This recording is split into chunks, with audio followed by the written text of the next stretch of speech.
Up with KREM begins now. Good morning, everyone. 6 o'clock here on your Tuesday. Welcome to Up with KREM and streaming on KREM 2+. I'm Tim Pham. We have meteorologist Thomas Patrick here on Up with KREM. We bring you weather and traffic together. And Thomas, my goodness, it was toasty yesterday. It's still going to be very warm today, but not as warm. Yeah, just a degree or two, maybe lower temperature-wise. But that's still going to be hot. You know me, I call it hot when it's 90 degrees and above, and today is still going to be a hot day as it was yesterday. Though at 94, it was a record high in Spokane, and there was triple-digit heat all throughout central Washington from 100 in Omak, 101 in Moses Lake, and 103 in the Tri-Cities. This morning, absolutely beautiful out there. If you want to take advantage of getting outside while it's not scorching hot, right now is when you want to do that. It's currently 65 degrees, very much comfortable, even with some early morning sunshine. And of course, it will stay sunny all day long today. We'll still be near record highs once again in the 90s this afternoon. Here's a live look at the traffic impact here at 601. I-90 and Freya here for you. Both directions are moving smoothly in both west and eastbound lanes. This is a known trouble spot as the morning commute starts to pick up, but if you're headed out the door right now, you won't have any problems. We'll keep a close eye on our cameras throughout the morning. On Up with KREM, we bring you weather and traffic together every 30 minutes.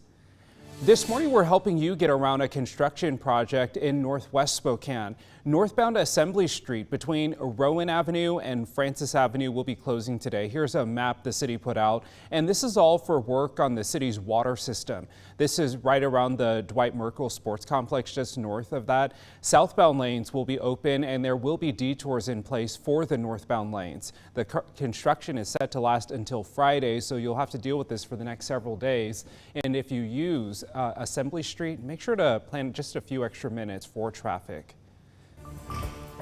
Breaking news in the manhunt for the father charged with killing his 3 daughters. Deputies now searching for Travis Decker west of Wenatchee this morning. Here's a map of the new search area. The Chelan County Sheriff's Office telling people living in the Ingalls Creek area just south of Leavenworth off of Highway 97 and the Valley High area to secure their homes and vehicles. Deputies want people to stay alert and report any suspicious activity to 911. A man whose mother-in-law owns 2 rental properties in the area says they came to pick her up last night because they're frightened. Yeah, she lives right along the river, 3 acres. She has 2 A-frame chalets, and unfortunately she's been gone for the last week.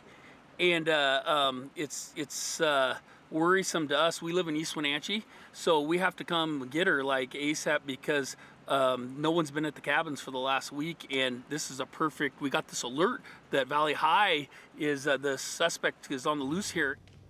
Police are telling residents their safety is their top priority. So if you see something, say something. Meantime, last night, the community in Wenatchee held a benefit concert for the Decker sisters. It was put on by award-winning musician Virgil Eagle, who goes by the artist name Whiskey Trail. A donation box was also passed around to support the girl's mother. Yeah, music is magical, and it can do things that speech can't. There is a $20,000 reward for information that leads to the arrest of Decker. If you see him, do not approach him and call 911. For updates on the Decker search, be sure to download KREM 2+. It's streaming right now. We have an exclusive in-depth look at the investigation and manhunt. You can download KREM 2+ for free and watch it on your TV. Developing this morning, anti-ICE protest continues in California for a 5th day. The military has activated about 700 Marines and 2,000 additional National Guard troops to Los Angeles. This comes as protests have also spread to other parts of the state. Tensions have grown between California Governor Gavin Newsom and the Trump administration. President Donald Trump's border czar, Tom Homan, has threatened to arrest anyone, including Newsom, who obstructs federal authorities, saying no one is above the law. The state has now sued over the deployment of federal troops, calling it an unprecedented power grab. But the White House says it's necessary to protect federal property. Closer to home, a peaceful rally was held in Seattle in response to an ICE operation in California. A crowd gathered at City Hall over the arrest of David Huerta. He's the president of the California branch of the Service Employees International Union. He was arrested Friday, accused of interfering with agents serving a warrant at an LA worksite. Huerta was released on bond yesterday. Washington Union members say they're angry. He is a fierce fighter for workers' rights. He is a proud father, and he was out making sure that people's rights were protected.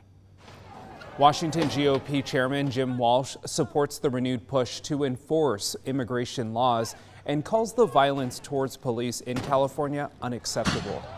The people who are paying attention see what's happening on the West Coast with these riots and this insurrection, and they see that it's politically partisan. Earlier this year, Washington lawmakers passed House Bill 1321 as a proactive measure. That new law gives the governor sole authority to approve or deny entry of armed forces from other states like Washington, much like California. State Republicans argue that may not hold up in court. Looking ahead to tomorrow, Kootenai County says it plans to temporarily close its driver's licensing offices tomorrow. The closing affects locations in Post Falls and Coeur d'Alene. The sheriff's office says the offices need to close to train staff and perform system upgrades. Our first summer heat wave has already brought triple digits to parts of Washington state, with a heat advisory in place for much of eastern Washington until 9 p.m. tonight. This heat wave has been impacting the entire Pacific Northwest, though. In Multnomah County in Oregon, a local hospital says on average they see at most one patient because of heat. And over the weekend, they counted 15, but there could be more. It's hard to capture all of them because not everyone comes in saying, I'm suffering a heat-related illness. They'll say, I'm feeling short of breath, I feel dizzy, I feel weak, that sort of thing. Elderly, unhoused, and people living alone are the most vulnerable to the heat, according to AMR. To avoid a trip to the emergency room with a heat-related illness, there are some steps that you can take, such as checking in on those who are vulnerable. If possible, to stay indoors in an air-conditioned environment. Remember to drink plenty of fluids like water and try to avoid drinks that contain alcohol or caffeine or lots of sugar. If you do find yourself outside, try to take breaks in the shade or stay indoors. And if you're working outside, wear light-colored, loose-fitting clothing.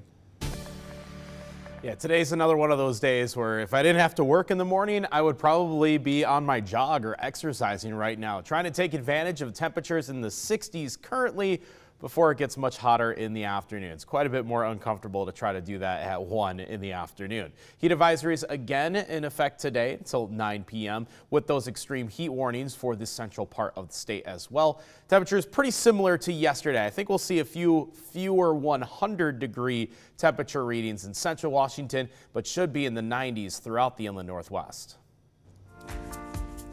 Just in time for summer, the KREM Cares Big Book giveaway wrapped up yesterday with a visit to Soap Lake Elementary School.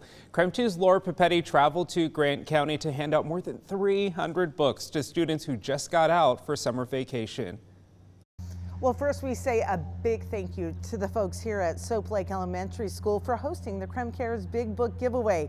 They actually wrapped up school last week, and so they kicked off summer break with the Big Book giveaway. We've seen kids coming through, grabbing their free book, very excited, like students like Julian, who say it's a big win to get a free book.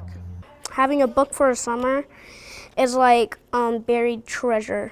So Julian is one of the 320 kids that attend here at Soap Lake Elementary, and in talking to the principal, Candace Hansen, she said the kids, about 100% of them are on free and reduced lunch, and so being able to come and get a free book really is just so important in their effort to really address reading and literacy as a focal point here at the school. And in talking to the bus driver, Randy Martin, she is actually the person who nominated this school. She said this is such a great way to keep their minds engaged for the next couple of months. Being bound at home all summer long, a lot of them, and so having that book and something that can encourage them in learning more things rather than just like being in front of a TV set or a video game and things like that. I just think something like that is just huge for them. We want to say a really big thank you to our partners with the KREM Cares Big Book Giveaway, to BECU for underwriting the cost of the books, and to our partners at Nom Nom as well, supporting kids with sweet treats. Reporting in Soap Lake, Washington, Laura Papetti, KREM 2 News.